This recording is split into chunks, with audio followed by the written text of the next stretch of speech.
It could be argued what the most important part of your sleep is, but at the end of the day, every part of your sleep is important. What's going on, guys? It's Jacob, Sunday Lifters. Welcome back to the channel. Today we are going to be talking about cannabis. This video is specifically targeted at somebody who is training somewhat seriously and also using cannabis chronically. You know, it's like anything, guys. If you use something here and there in safe amounts, it's probably not going to have any sort of real negative impact on you. It's more sort of chronic use of substances that can be the problem and start to have problems reveal themselves later down the line. Perhaps you are somebody who's hit a plateau in your training. You are somebody who uses weed somewhat regularly or chronically and is weighing up whether or not you think that might be the cause of the problem. Maybe you are a cannabis user already and you're thinking about starting a training program and you aren't sure whether or not you can sort of do both at the same time, whether that's realistic. Cannabis or marijuana is becoming a lot more popular in today's society, in our culture, particularly with the younger sort of generations.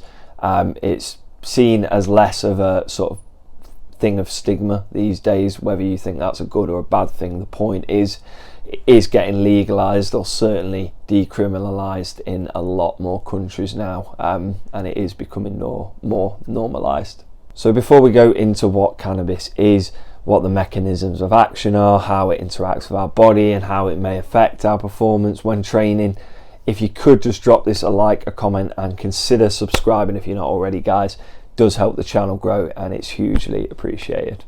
So the two most prevalent active ingredients you're going to get from smoking, eating cannabis or marijuana of any kind is cannabidiol, which is CBD, and the second one is delta-9 tetrahydrocannabinol or cannabinol. I'm not quite sure which is the correct one for English people to say, but they're the same thing, and unless you have them, you know, specifically separated, you will find both in cannabis.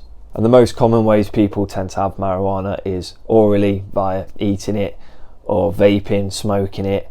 You can also do it sublingually as well. Some people have been known to do that. So let's look at those two components, starting with CBD.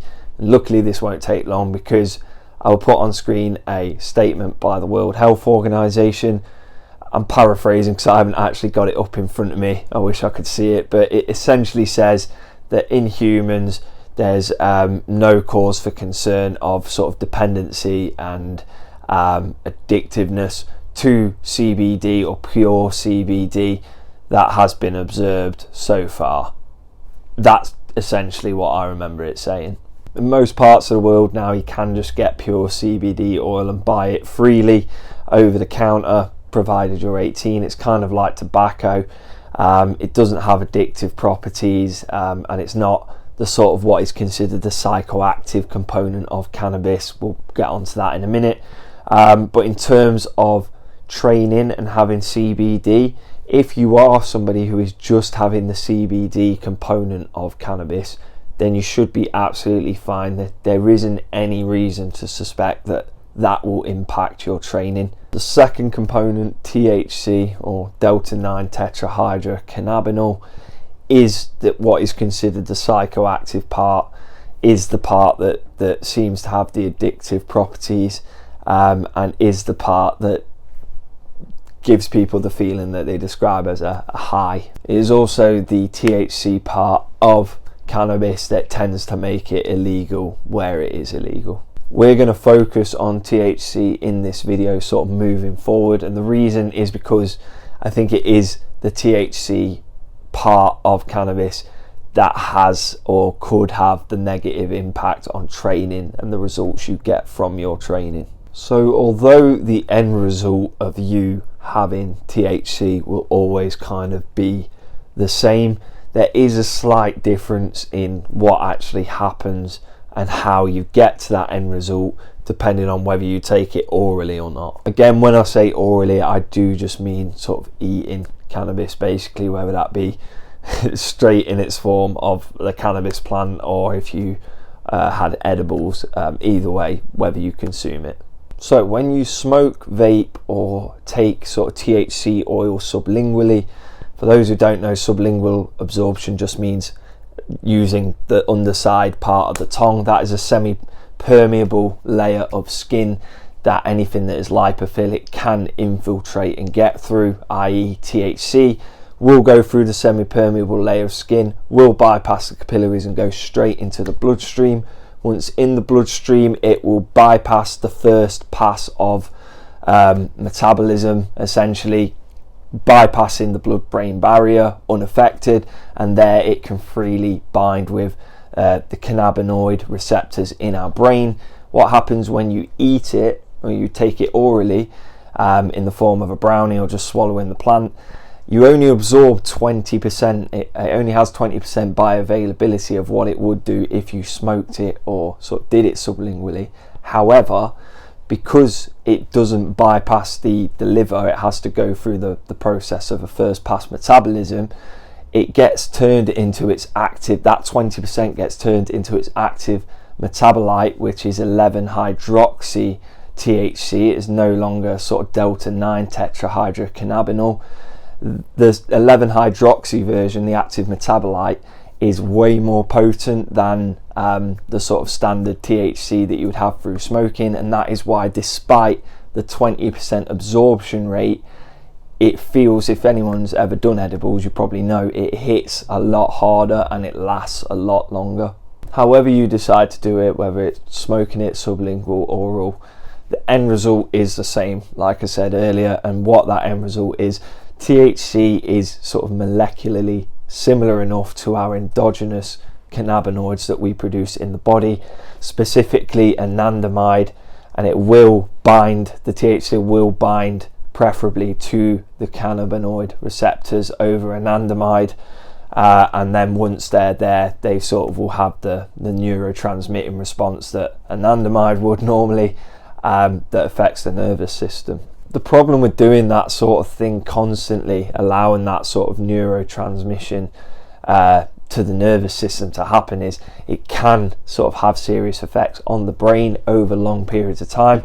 Areas such as the hippocampus and the sort of orbitofrontal cortex will be affected immediately when you have the sort of the THC in your system, and they are the things that sort of affect your short-term memory, your ability to sort of retain information, and also your sort of ability to shift focus between tasks. Now, I probably don't need to tell you why that would be important in a training aspect, that both of those things, to be able to sort of retain and remember information, sort of mind muscle connection, getting into the zone when you're actually training, and sort of remembering, you know, on a wider scale what works and what doesn't over, so this is when I'm talking long term. And also the ability to shift focus, probably more importantly if you're somebody who has a family, a work life, does the sort of training on the side as well.